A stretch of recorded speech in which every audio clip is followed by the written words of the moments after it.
absolutely horrendous rod knot. That won't do at all. It'll have to come apart again.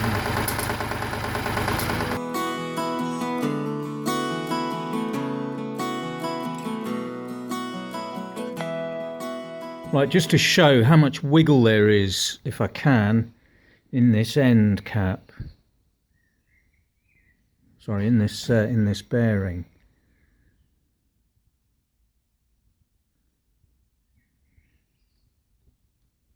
Yeah. So I spent a goodly part of last winter rebuilding the 3-cylinder Perkins A3 in my 1963 Massey Ferguson tractor. When I checked the CONRODs, the little end bearings seemed surprisingly unworn.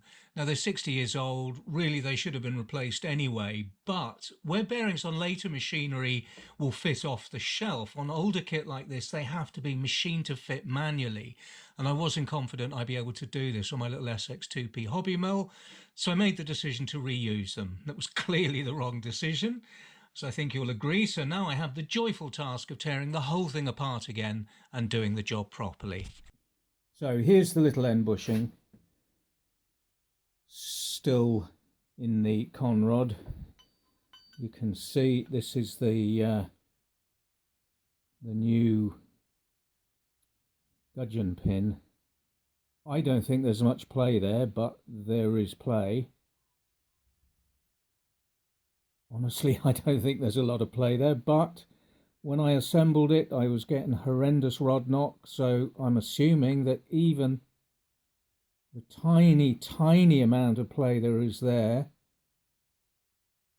there's no play in there at all. I don't really know why I was getting rod knock, but I mean, that's, you know, if I got that off a machining operation, I'd be quite happy with that. But there you go. We're getting rod knock, so clearly it's not right. So first thing to do is punch out that old bush.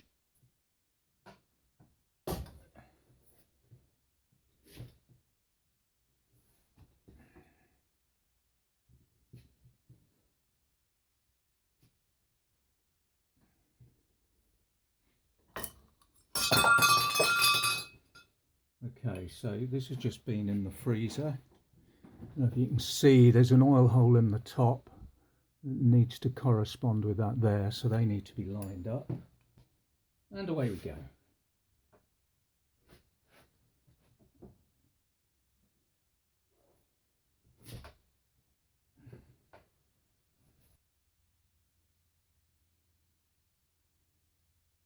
That's okay, isn't it?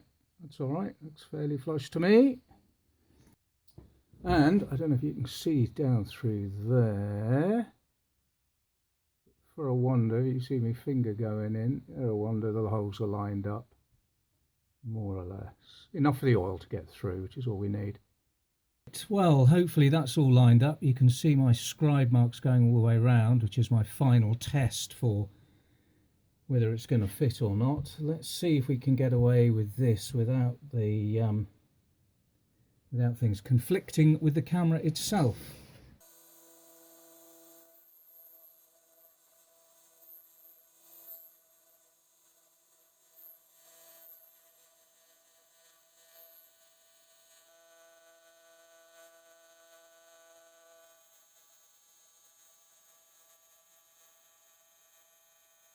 If you can see in there, that's actually not a bad finish at all.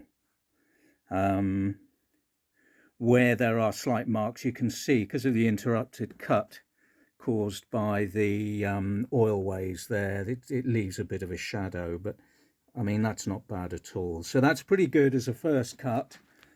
It has, as far as I can tell, cleared the whole way round. You should probably see better than me at the back. That I think has touched all the way round, which means I got it centered, which is good. What I'm going to do now is take some measurements from the bore and see how much more's got to come off.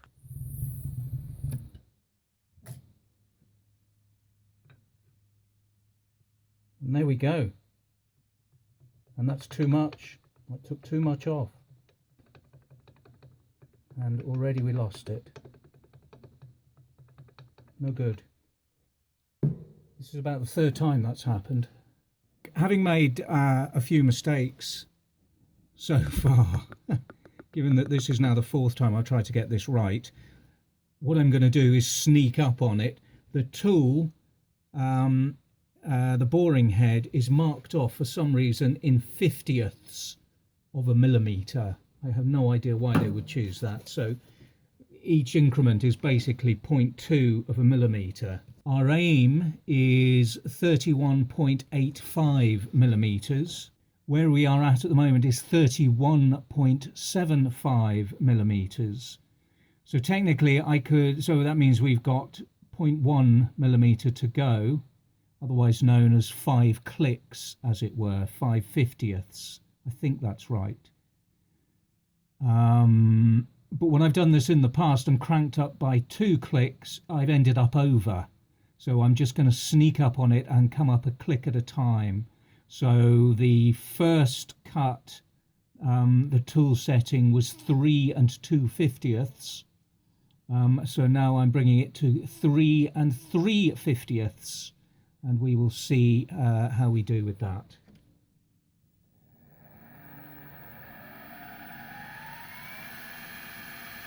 Running at about 2000 RPM.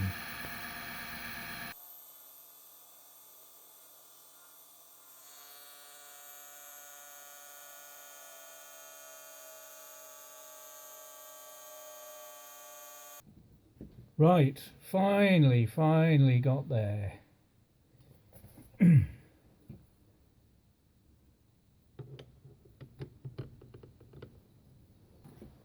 That's a good tight fit.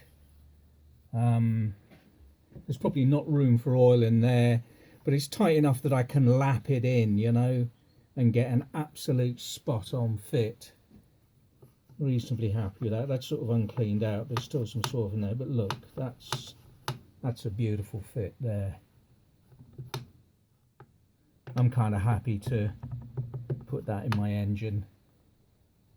That was the 5th attempt, and I now have 2 more to do. However, I've proved the point that you can do it on a little home hobby mill.